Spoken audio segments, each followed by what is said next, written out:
what is the next 10x leap that we can introduce, and not based off of what customers say they want, but based off of the pain points that they continue to articulate that are causing them issues, and how do we unlock value. And so I spend more time based on the feedback that they say, hey, we want to be able to do, such and such. I kind of go back and like to ask more, well, why do you want to do such and such? Like, how does it impact your business?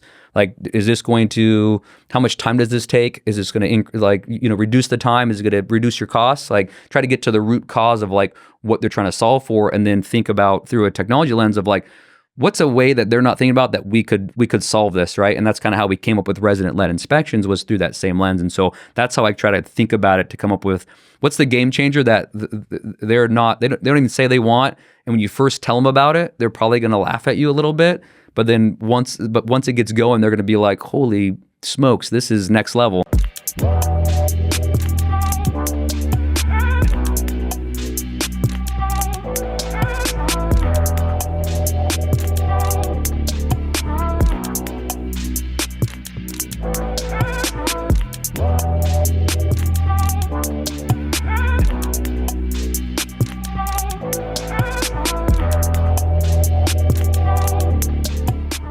Welcome to the episode of the Profitable Property Management Podcast. I'm your host, Jordan Muela, and today I have Marco Nelson in the house from RentCheck. Marco, how you doing? Doing wonderful, man. Thanks for having me. Yeah, ready to jam. This is the second time we've had a conversation here. Really enjoyed the first. Wanted to do it again. For those that don't know, can you give us a little bit of color on RentCheck? Yeah, RentCheck is a property inspection platform, and really kind of what we innovated and brought to the market is leveraging residents to perform property inspections. So how can you get a resident who's at the property 24/7 to perform a property inspection as good as if you paid an employee to go meet them and walk through the property? So that's kind of what we brought, and then we help automate inspections from move in all the way to move out, and then with the turn process. So this whole category, the innovation in this category started in COVID, roughly? We actually started the company in 2019. So before COVID, we just had this hypothesis. I was a property manager, managed about 12 of my own properties across 3 states. And the ones that were remote, I always had issues trying to get somebody to go visit the property for me, get eyes on it at move out, so I could kind of get ahead of the deposit deduction process and plan on what I wanted to do for, to get it rent ready again. And obviously arguments with the tenant. Hey, I didn't do that damage. And I was like, well, I took photos when you moved in. That damage wasn't there, right? And so I kind of thought, hey, camera technology, the average resident is on Instagram is taking photos all the time. I thought there's a way I could build something. I'm an engineer by trade, software engineer, and so I thought maybe there's something I could build to kind of solve the documentation process, which is one of the most time-consuming parts of property management, is getting to a property, going through and documenting the property, move in, periodically at move out, so you can compare over time what was damaged, who's responsible, is it normal wear and tear, is the resident responsible? And then you want to plan either for the turn things to get the property ready when they move out, or preventative maintenance things. And so we started early, and I would say 2019, when we were pitching this to property managers, not one property manager at the time was asking for resident-led inspections.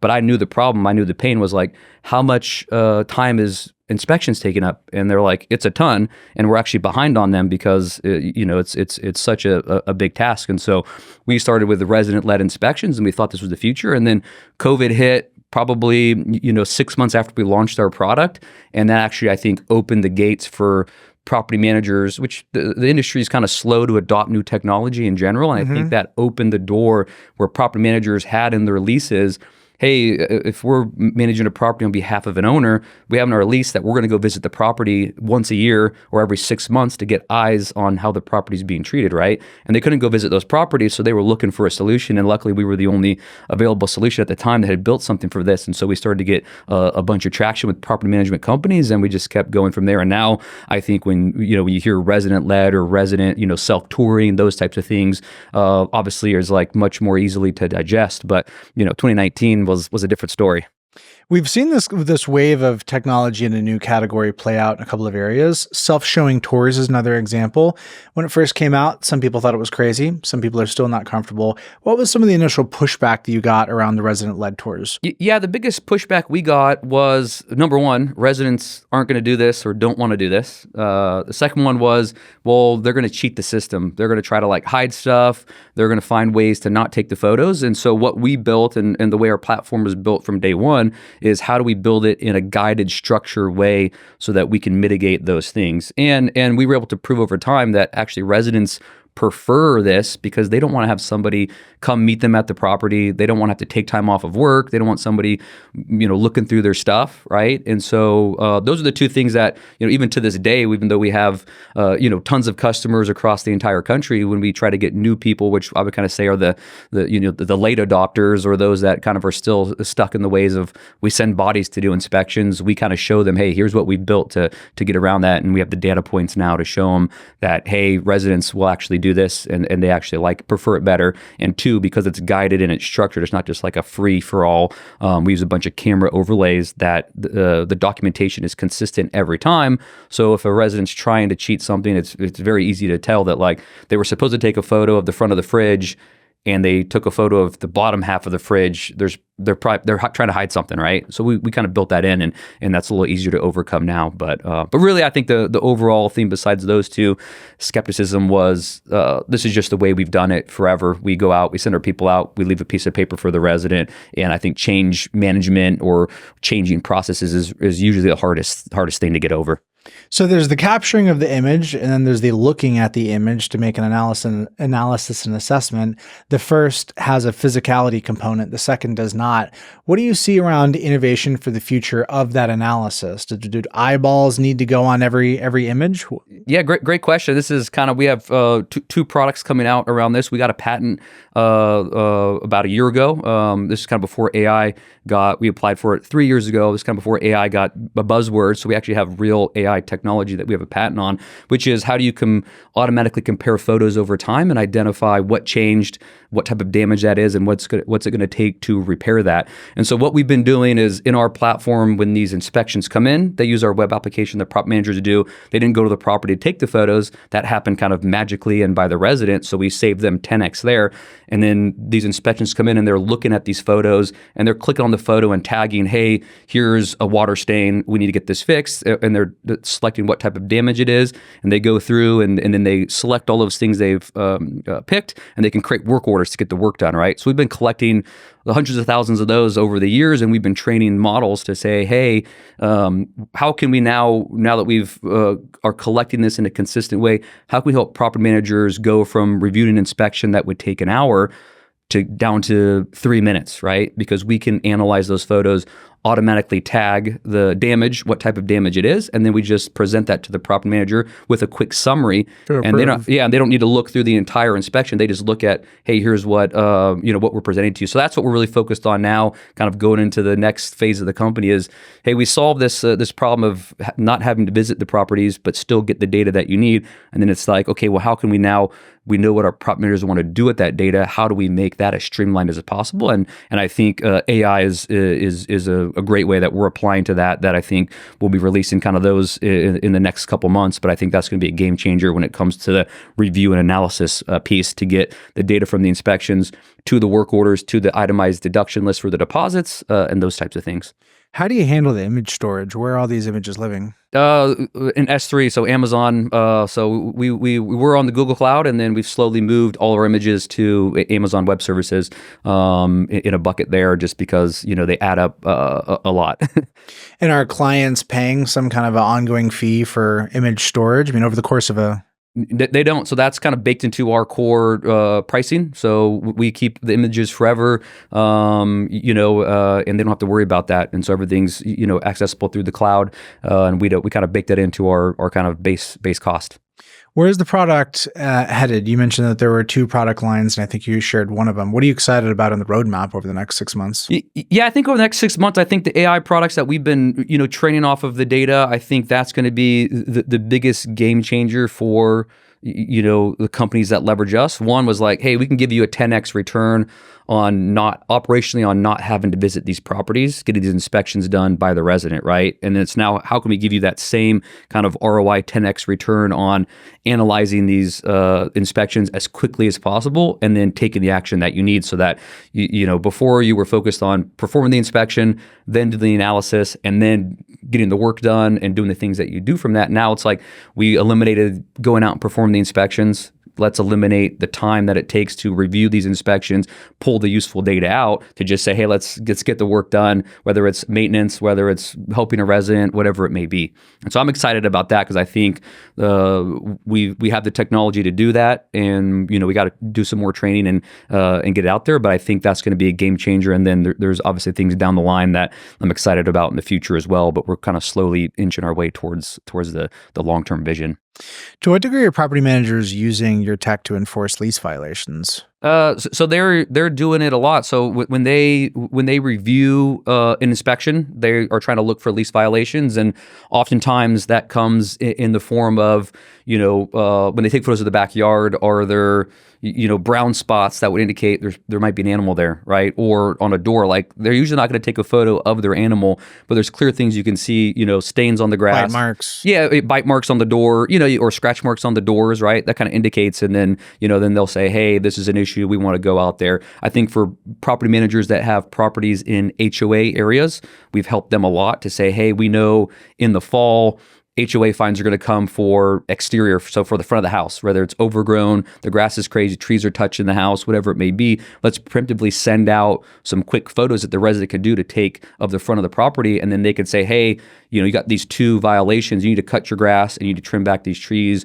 or you need to pressure wash your drive, whatever it may be. They can send that to the resident and say, hey, we're going to send you another one in 2 weeks so that you can take photos and verify that you've corrected those things, right? So I think that's a new way where they would have to send somebody out to the property to talk to the resident, and then try to get them to do things and to go check on it again. And you can eliminate that just through inspections through the RentCheck platform. So when you think about the case to be had for in person, what's left? And there's got to be a subset of activities that still... Yeah, well, for sure. So we're never going to eliminate 100% of in-person inspections, right? Because one, there's always going to be a very small set of residents that just aren't going to be compliant, right? So what we try to say is like, hey, we'll eliminate 80% of in-person inspections, and that allows your team to focus on the properties that aren't going to do them, which maybe they're trying to hide something. So you can focus on those. Or when these inspections come in, if the property looks like it's in bad condition, it helps you decide which properties you definitely want to go visit, right? Because right now, as a property manager, you say I got 100 properties within 20 miles. You're just randomly picking which properties to go visit and do an in-person inspection. Why not get insight and say, hey, these 80 came through, the properties look great, the residents are doing a great job. These 5 came in, they look like they're in bad shape. I want to go get eyes on that property. And then these 10 didn't come in for some reason. Let me get to those, and maybe they're trying to hide something. Maybe they got, something going on they don't want us to see, and let's get to those properties. So it's really just changing, the focus of how you think about inspections and how you think about the relationship with the residents, and being proactive on properties. Is the self-inspection, is there a requirement for this built into the lease? Are you seeing that more and more? Yeah, we see that. Yeah, so we started probably like 2 years ago now, helping provide language for property managers to put this into their lease. And so most operators now put it into part of their lease language, that the resident's signing that they're going to do this as part of what they do. And most residents love it because it, from the start, it sets up the mindset that the resident is, hey, this property manager is using a third party. They want to be transparent about the condition of the property. And if I take care of the property, I'm going to get my deposit back. Right now, a lot of residents go into a lease, they give over that $2,000 deposit, and they've either been deducted too much in the past, or they have a friend who had a bad experience, and the resident goes in with the mindset that like, the property manager doesn't care about me as much. They are probably going to just keep my deposit. So I'm probably going to treat the property as if I'm going to lose my deposit, which is a different kind of mental mindset when you go in and the property manager is like, hey, we want to be transparent about the process, and here's the best tool we think that's out there, which is RentCheck, to help us both be accountable for the condition of the property and and what you get charged for at the end, and it's convenient, right? We're not going to come by your property if you're documenting and being a great renter. Like, we're going to leave you alone unless you have something that we need to come address. And so I think that getting it from the start, putting it in the lease, kind of helps set that mindset and that tone between the property manager and the resident, that like, hey, we're a team here. It's not like me versus you, which I think there's a lot of that in the industry still, kind of that stigma about residents think that property managers are trying to do the least amount of work, trying to keep their deposit, those types of things. Out to get them. And then every landlord is like, renters don't want to pay rent. They're going to damage my property. They're trying to hide stuff from me. And I think in reality, and we've done, a lot of these across the country in all 50 states, like most property managers are great operators and want to do the right thing. And most residents are the exact same. So we just figured out, like, let's align incentives as much as we can. And the 10% of bad actor property managers hopefully will help highlight that. And same with the residents, like, you be able to highlight that, easily with a tool like what we're doing. So that's kind of our goal, is to kind of, hey, let's reward the great property managers and the great residents, and let's highlight the the bad operators, so that people can have a choice of, when they want to rent from somebody, do you want to rent from a great operator or somebody that may not be? Yeah, I mean, that's one of the interesting things about single family versus multifamily, is that the choice of the inventory, the property manager is less of a factor because the inventory is exclusive with single family. Every home is different. Yep. As opposed to in a multifamily complex, there's 1,000 of them. They look somewhat similar, nominal layout differences. The quality of the management tends to be a more obvious decision point making factor. I think that over time, it's interesting to see the conversation evolving. This idea of, is it possible that a tenant could actually have bias? If a tenant could rent from such and such a property manager, and when they move, have bias towards looking within that same portfolio. Does that seem feasible to you, or does that seem more like a pipe dream? I agree with you. I think that is where the industry is heading. And I think if you're a good operator, you want to be ahead of the curve, I think focusing on brand, resident experience. I think resident experience has been a buzzword in the past, and not a lot of operators really want to be like, what's it take to actually provide a great resident experience and build a brand? And I think, I think that is going to be where the industry is going, with people renting longer. Consumers are used to that with Airbnb, Uber, like other types of products. And I think it will trickle in, into the SFR space. And we have, we work with some large operators, that have, some of the biggest single family operators, and, they have programs that are called like home to home transfer, where if you're within their network, you can first say, hey, I got to move because of work, or we had a kid and we need another bedroom, or what homes are available that you already manage, right? Because they've had a good experience. They want to stay within the system. It makes it kind of easier maybe to transfer the deposit, get approved, those types of things. And we see large operators that we work with doing that. And we help with kind of like this, what we call a home-to-home transfer inspection, which is hey, if you want to transfer within our network, do a quick inspection and let us know how you've been treating our property, and then you can get approved and we'll transfer you to another one, right? So so I think it's going to go both ways, is that the reputation on both sides is going to reward good operators and good residents in the future. At least that's my hope, because right now there's like not a good way where if you're a great resident in single family and you pay your rent on time, you treat the property great,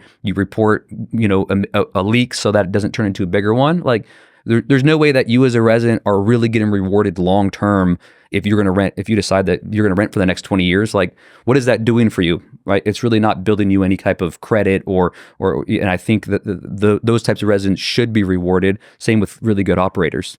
Aligning incentives effectively. Yeah. When you think about the innovation in the industry overall, what trends do you see will likely benefit property managers over the next 5 years? What are the headwinds and what are the tailwinds that you're seeing? Yeah, I think the headwinds is I think there's more and more kind of government getting regulations. Regulations getting involved, and I think some are in good ways, some maybe not. But I think like the whole idea of like residents benefits package, I think those have grown a lot over the last several years, and I think there's going to be a kind of a coming of age of like what are really resident benefits and which aren't, which should be just part of the standard offering when you're you're, renting out a home as an operator, right? And so I think that's an area that probably is going to change. And I think if your business heavily relies on revenue from resident benefits packages, like you should probably, as an operator, be like, which ones of these really are a benefit and are not going to make the cut in the next 5-10 years, from an expectation standpoint. I think the areas that are probably, people should lean into, I do think kind of self-serve, resident enabled types of technology is what residents want. It's like, it's the future.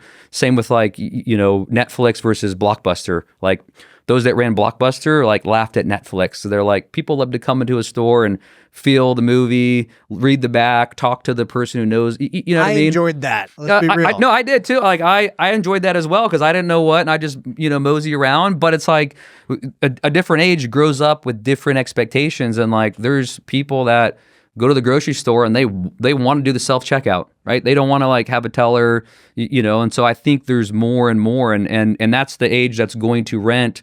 And probably going to rent for a long time because a lot of those, that next generation doesn't care as much about buying a home. Like it's not on the top of their list. Like I think, myself, like, you make it, you got to buy a home, and that's like part of like your stamp of like becoming an adult is like you own a home. And I think that's gone away with kind of the next generation is like, they don't really care because they're probably going to move every 2 years to try out a new part of the country, right? They want to, explore. And so I think that's kind of, high level, kind of the two areas that I think a bit about.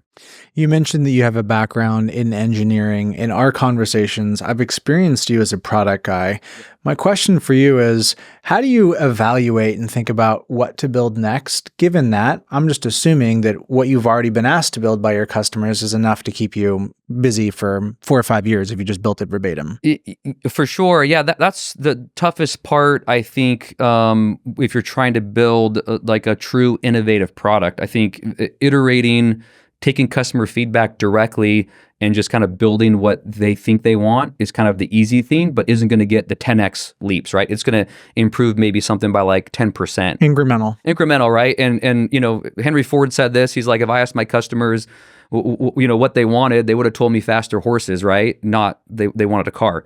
And so I think, we go through ebbs and flows, and I think probably the last year and a half has been heavily geared towards, more iterative improvements because we knew we broke through with resident-led inspections. With when we started, nobody was asking, not one property manager was asking for resident-led inspections, but we had this hypothesis that like this is the future and this is how you 10x an experience, right? And so we were just building kind of how do we make that, and then how do we improve that and make it scalable for a property manager from 200 properties to a property manager company that has 100,000 single family homes. And so there's a lot of building in there and just kind of like making it better and better over time. And I think now that our core product is really great, we'll continue to improve those things. But now I kind of think about as like, what is the next 10x leap that we can introduce, and not based off of what customers say they want, but based off of the pain points that they continue to articulate that are causing them issues, and how do we unlock value. And so I spend more time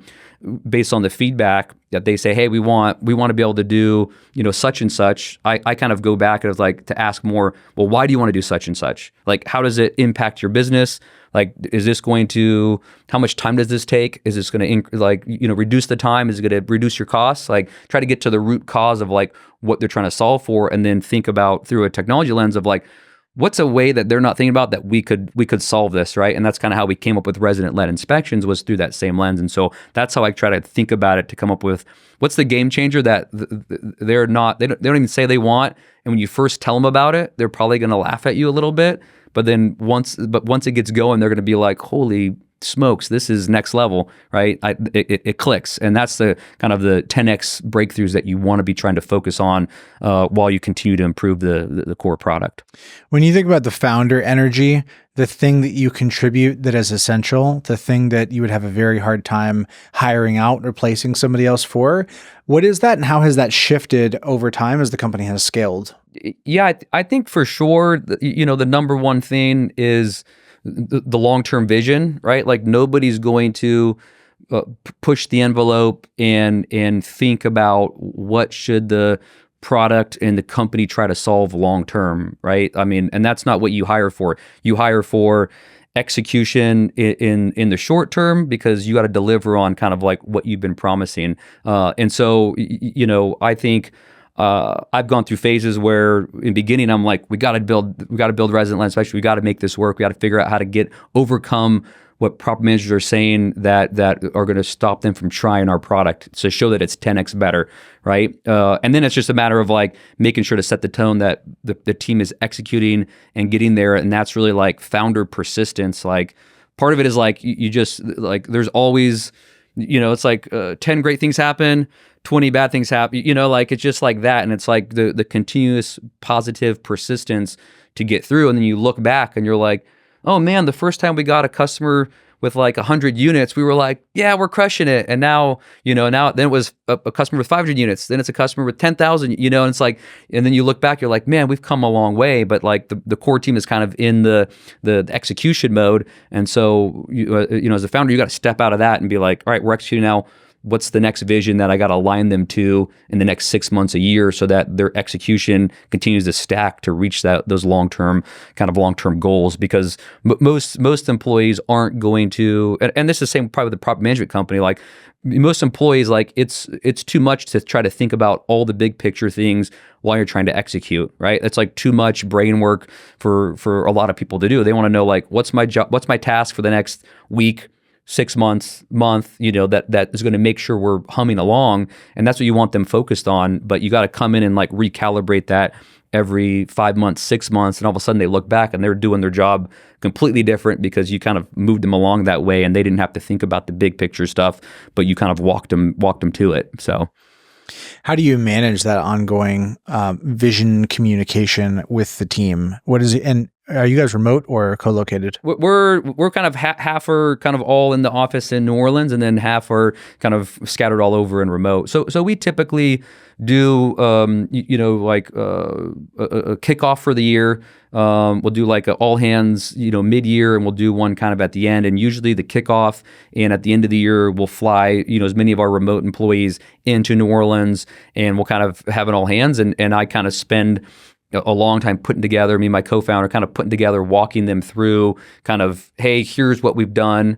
And we always go back to the founder story. We always like, whenever we do this, because you add people to the team, you want to reiterate like, here's where we started, here's where we're at, but here's the long-term vision. And so we really touch back on the long-term vision, which is still farther out, 2-3 times a year. But then we have like a theme story for each year. So each year is like a new theme. So that's like everybody can repeat that in their head throughout the year to say, hey, this is what we're working on this year because this is like the next big stepping stone to still get to the long-term vision. And so, because I think the long-term vision is hard for people to grasp like on their day-to-day. So I think breaking it down into themes of each kind of stepping stone, but then bringing that back because people always want like a higher kind of long-term to think about and motivate and like really get to. But then it's like, all right, well, here's a stepping stone in the next 6 months, a year that we need to do as a team, and what everybody individually, this is what sales is focused on, this is what product engineering is focused on, how you're going to contribute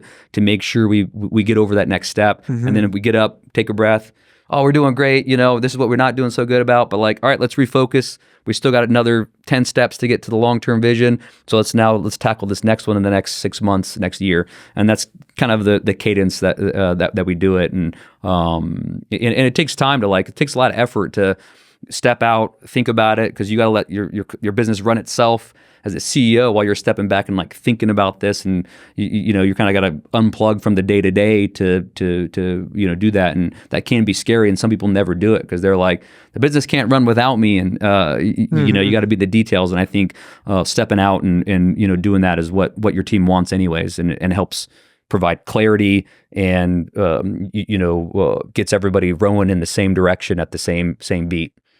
How do you think about how much urgency to apply? I find that the idea of a sense of urgency is kind of concocted. Yeah. Most companies are not operating in such a way that they are going to go out of business 3 months from now unless they hit their goals. Property management, that's almost never the case. It's a recurring business, which is a blessing and a cursing. It's a blessing because it's recurring revenue. It's a curse because it can breed complacency. How do you think about where to calibrate the level of urgency on the dial? Yeah, so the way that I think about it is, you want to be implementing change at all times. Like if you're not getting better, it's just the fact of the matter in anything. If you're not getting better, you're getting like nothing stays the same. You're either getting better or you're getting worse. So I think when you look at the long-term vision and you want to put urgency is, I think, and we do this, we'll focus on what are the one or two most important things that are going to allow us to do the rest of the things that we think we need to do as a company to achieve our goals. And let's have a sense of urgency, or let's have a time horizon on which we think we can improve those one or two metrics, and that gives somebody a goal, but it also gives like a time frame. So I'm less about urgency, and like you don't want urgency where people are stressed out and worried, right? You want urgency and where people are excited because they are aligned with, this is a goal as a team we can change and we can achieve, and we truly believe that this is a metric or part of the business that we need to improve and get better at, right? And I think if you frame it that way, there's a natural sense of urgency if you have the right people on the team that people want to get better or at whatever they're doing. And I think if you frame it that way, the natural sense of urgency, if you set goals and a time horizon, will happen if that's kind of the culture that you build. And so I kind of frame it more in that way. And I think, as a startup, we've taken, VC capital and we've been in the race of when, there's runways and there's burn and, and I think that can put it like I think a bad mindset around urgency. I think that's stressful urgency, which is not what you want. You want excited, focused urgency that like you want to perform like an athlete. Like we've been practicing, you want to get better, you want to perform when the game comes, right? And I think that's the type of urgency you want, is just like motivated, kind of reaching a goal urgency, not like the end of the runway's here and about to die. Yeah, like I don't think that's good for anybody. Like as a CEO, sometimes you got to take that on yourself, or if you're leading a company, like I think you keep that in your, and keep yourself up at night if you're worried about that. But I don't think that's the message you want to put out to your team. You want to give them a goal of something to strive for and improve on. Yeah, and one of those goals is career development and growth. What is your approach to creating opportunity for team members, for providing a career path? How do you think about advancement? And tell me more about that. Yeah, so we're still 26 people on the team, so but we've grown pretty well over the last couple of years, and we try to tell people that we want to hire people and we want them to grow up with us. And we let them know from the start is like, not everybody, like we want you to have that motivation as well. And not everybody's going to naturally be able to grow up, but that's our intent. If we hire somebody, we think they're great, like we're going to grow that team, and we want to keep the knowledge within the company. We want the people to elevate up, and we'll hire some people to replace kind of the mundane stuff they were doing so they could focus on the next strategic things. That's kind of how we try to tell everybody we want to hire in the way we want people to move. And we ask them and check in, what are your goals now? Because obviously you applied for this role, you want this role. And what are your goals in 6 months, a year? Like, what do you want? And we try to keep checking in and see if they're moving up. And if they can and they are, and they continue to want to do that, we try to do that if they can. Sometimes you kind of grow out because you grow faster than that person can move forward, and you got to decide, well, are they fine staying at this level, and are they going to be a great contributor, and we have to hire above that, or are they just not a fit anymore, and it's it's just part of the growth stage. But we really try to promote people from within and move them up as the company grows. I think that's a way you keep the core knowledge, and you also keep the culture as much as you can, as long as people are performing and they understand that like the expectations on them are improved. And I think you just have to be clear of like, if you're going to be promoted or you're going to move up or you're going to manage somebody, like here's the new expectations that you have, because they can't be stuck in the expectations of the old job. And some people just can't adjust with that. But I think that's kind of what we try to communicate. And I think you want everybody, most people want kind of some type of growth plan. Some people don't. And I think that's just good to know. And if people don't want it, then you're like, that's cool. Like we're always going to need this role, and we're on the same page that you're going to eventually report to somebody because we're going to hire above you as we grow. But just being super clear on that, I think, is important because it gives clarity to you as a manager, and then also employees as to what's coming for them. Hiring and promoting from within is not only the obvious move, it's really satisfying. It's really enjoyable to see people grow up in their career. You mentioned previously that you guys have taken on some venture funding. What are your reflections on that? Was it the right decision? What implications has it had? And how would you advise another early founder currently bootstrapping, considering the possibility of whether or not to take funding? Yeah, I think for us, it was 100% the right thing to do. At the time, starting this company, I'd done another, startup prior, and bootstrapped that. And, at the time when I came up with the idea for RentCheck or the beginning of it, I was, had two young children, and it's like, I'm not going to just bootstrap and, cut my salary and, not have any money to do anything. Like, I'm going to go raise money because I think this is a great idea and I think it's going to be massive, and raising capital so I could pay myself at least a decent salary to start, so I'm not worried about paying the bills. My wife's not going to be stressed out, and all of that. That was the choice that made sense, at the time. And so I think, but that also puts you on a path of expectations that you need to be aware of. And so I would tell a founder, one, do you really have a business that you think can be venture scale? And then and what are you sacrificing now, bootstrapping versus raising capital? Like bootstrapping, you still own all your company, but you're probably going to suffer in the short term from a financial standpoint as you grind it out, and you don't know how long that's going to take, right? Beans and rice. Yeah, the beans and rice, and so so I think the risk is like, hey, we'll take capital, we're going to give up some of our company, but my family's not going to suffer for the next 2 years while we try to figure out if this can even be a business, right? Because the first part of the, first phase of the company is like, is this a good idea? Yeah, like we had no idea how we were going to make money exactly, like, like what our go-to-market was. So I think, I would just say as a founder, think about that, and then think about long-term kind of what you think your business can actually be. And so I think it was good. I mean, we raised capital. I think we did a great job at taking on the cap we needed to get the company to a place in which we can now decide, do we want to continue to take capital from outside, or do we just want to grow? And we kind of were able to manage the taking capital from outside, but not getting stuck in the rat race of raising capital forever is the only way to, be a successful company. And so we're kind of focused on, let's just control the things we can, and we'll decide what we want to do in the future for the next phase of the company. What are the habits and disciplines that allow you to stay sharp as an entrepreneur?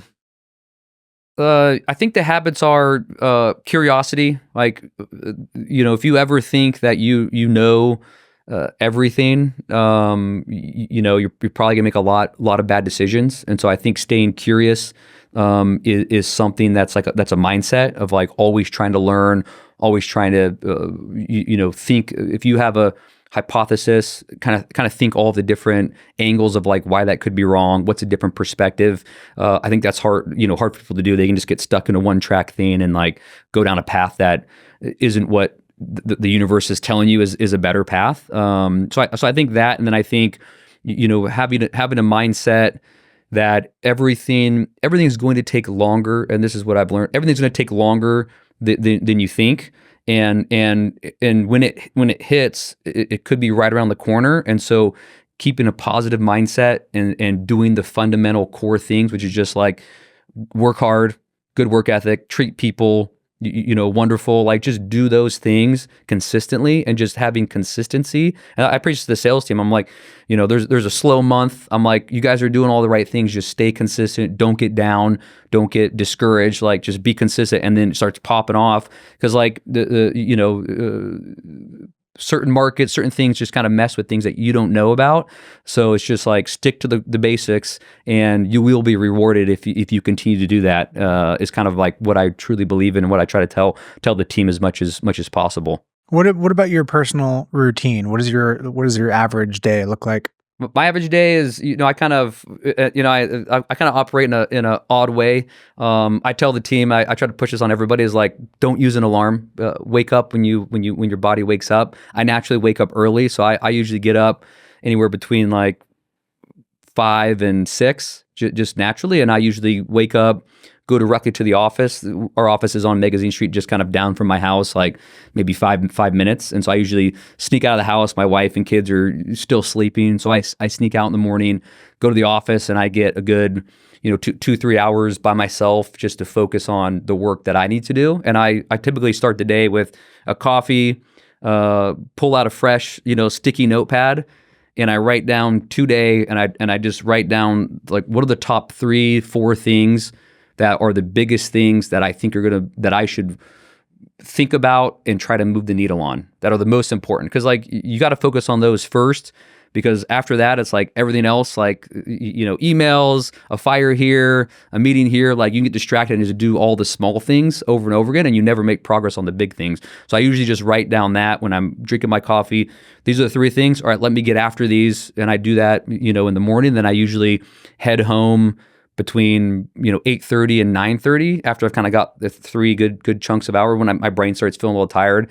I go home, spend about an hour, do a workout. Got a workout routine, so I'll work out, then make a little breakfast, then I'll go back to the office, by like 11, and usually by that time, everybody in the office is there. Meetings are in the afternoon, and then I kind of like do that. So I usually try to like not have any meetings before 11 in the morning, and then typically work in the afternoon, meetings and whatnot, until 4:30, and then I'm usually try to be home by around 4:30 for the kids. And I do kind of the whole after school routine. My wife does the morning, and then I do the after school, kind of help them with their homework, and I cook. I'm the cook in the house, so then I cook dinner, and then try not to do any work after that. And this is different than it was like 2-3 years ago, and it's like it was grinding nonstop, and I think you could do that for short periods of time, but you gotta enjoy your life, you gotta enjoy the loved ones around you. So that's probably my typical routine that I've gotten to place kind of over the last maybe year